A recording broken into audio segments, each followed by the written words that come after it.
very old black and white, what wasn't white, but I used black and white film. I had an old film camera, 35mm film camera that my dad gave me when I was about 16. So I kind of played around with it a lot, and I did it very much as a hobby. And then it was in my early 20s that I started exploring it more as a career choice. And that's when I studied it formally. So I went to college, an art school called St Martin's in London, which is quite a well-known art college, and that's when I studied photography. And then after I studied it, I really realised this is what I wanted to pursue. I actually started doing fine art when I was younger, and it was always going to be art for me. That was my path. And then I ended up actually starting doing photography as well in Italy. And then when I went to live in London, it moved more into film, and I was doing both for a while, and then it just gradually went more and more into film.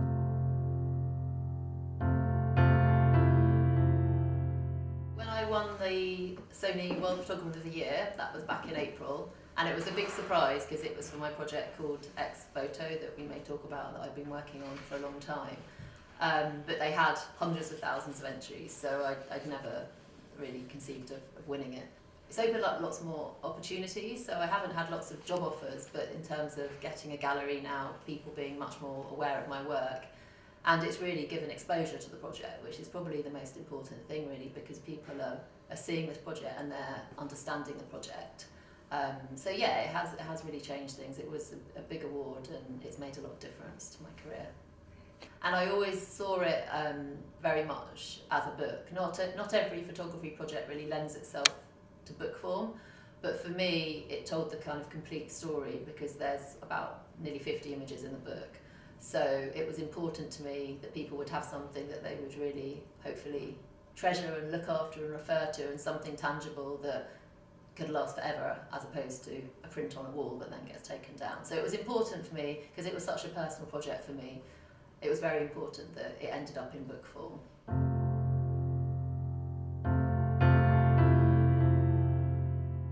My project Ex-Voto explores 3 different pilgrimage sites in Ireland, in the UK obviously, in France, a big pilgrimage site called Lourdes, which is very well known, and in Poland, Mount Grabaka.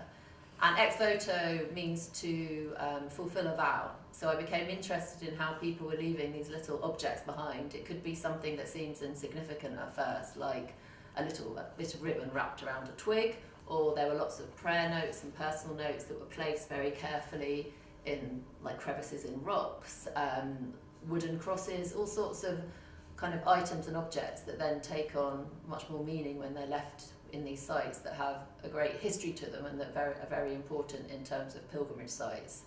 So I started with Lourdes, and then I began looking at the other sites, and I was really struck by really the stillness of these sites, the quietness of them, and the incredible kind of spiritual power that they held. And as the project developed, I started photographing the pilgrims at the sites, but also the Ex-Voto themselves, and then the surrounding landscapes. So it has 3 kind of elements to it, the project.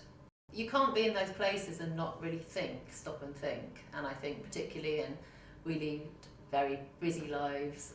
We live in a big city, we live in London, which is always, everything's on the go, everyone's doing, no one has any time for anyone or anything really. And to be in these places of great serenity where you're stopping to think, and whether you're praying or whether you're just thinking or whether you're just taking some time out for yourself to reflect, it's hard to find those spaces. So I think we were both struck by the kind of beauty in that, really.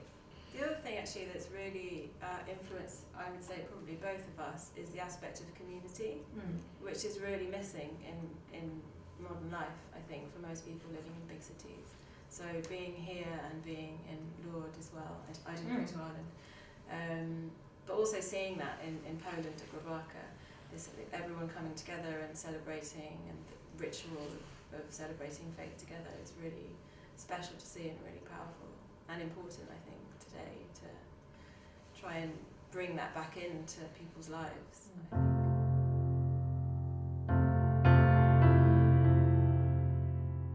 went to Mount Grabaka, we were photographing there for the Ex-Voto project, and we went on the feast day, and it was rather overwhelming because there were thousands of people, and also not speaking. Cecile's very gifted with languages, but neither of us speak Polish or Russian, so that was a bit of a challenge.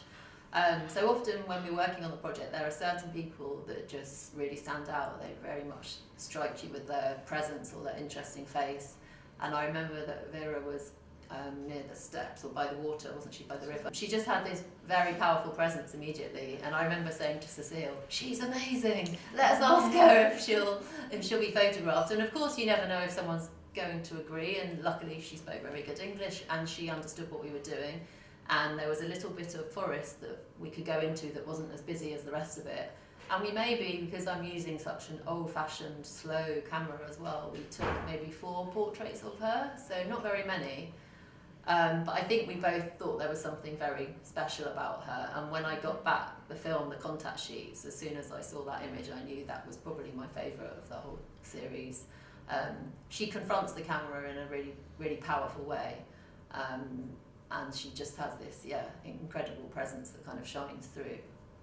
So she stood out immediately, Mother Vera. I mean, we didn't spend that long with her because she was, working, but we had a nice chat, and we took her email, we took her details, and she invited us, and we thought we would love to go, but really didn't see how that would maybe happen. But then through the Sony Award, I actually got a grant to make new work. And the proviso of the grant was that I had to use Sony equipment, so I couldn't continue with the project that had all been shot with a big old-fashioned film camera. So I had to think of a way of doing a kind of extension of the project, but with Sony equipment. So I thought, well, why don't we take up Mother Vera on her offer and go and visit the convent in Belarus and use the money from the grant to do that. So we just emailed and stayed in touch and suggested some dates and came along. That was in August last year for our first visit. The film is really exploring Mother Vera's story, but also how she kind of works within the community of the monastery. So it's telling the story of the convent, but through Vera's eyes. And we chose to do it in black and white, partly as an extension of the Ex-Voto project, which was the photographic project all shot in black and white. But there's also very much this timelessness, of course. Vera was saying earlier that the monastic vestments have been worn for 800 years. So if you're suddenly having these vivid colours, there's a kind of timelessness, and there's a lot of silence and stillness as well, and it just seems, for us, we felt it lent itself better to black and white.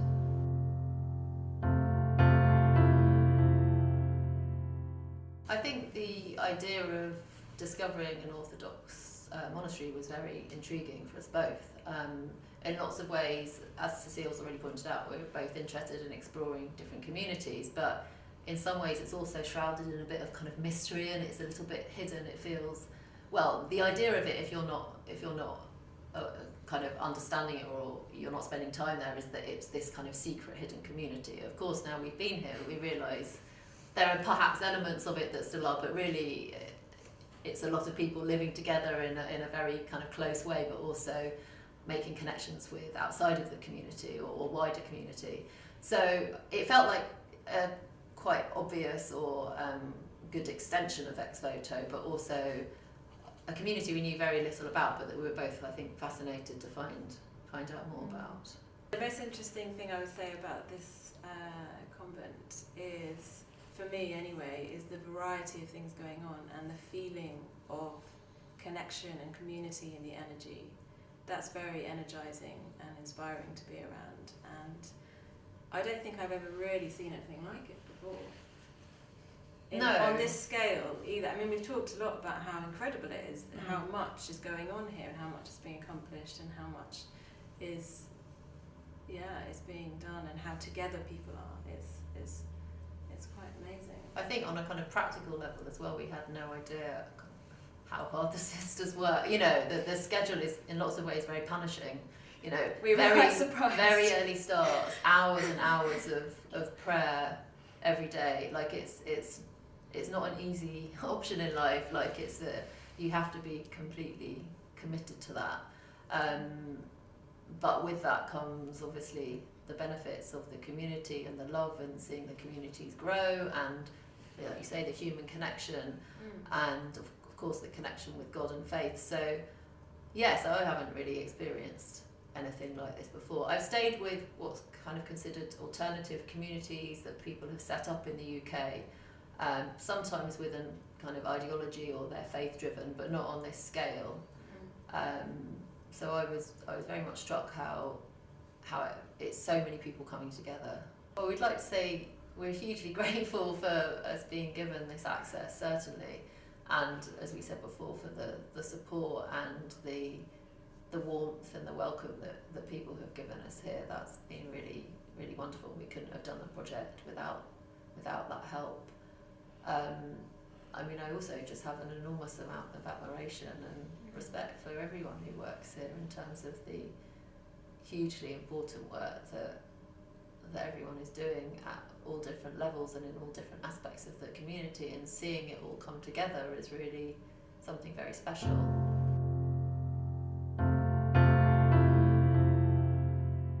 I think capturing faith through moving image or photography is incredibly complex and it's difficult, and that's why it took me so long with the Ex-Voto project to get to the point where I felt it was actually working and there was actually a kind of power to the images that was beginning to tell us something about people's beliefs, but also the project was really about the connections between people and the landscape as well.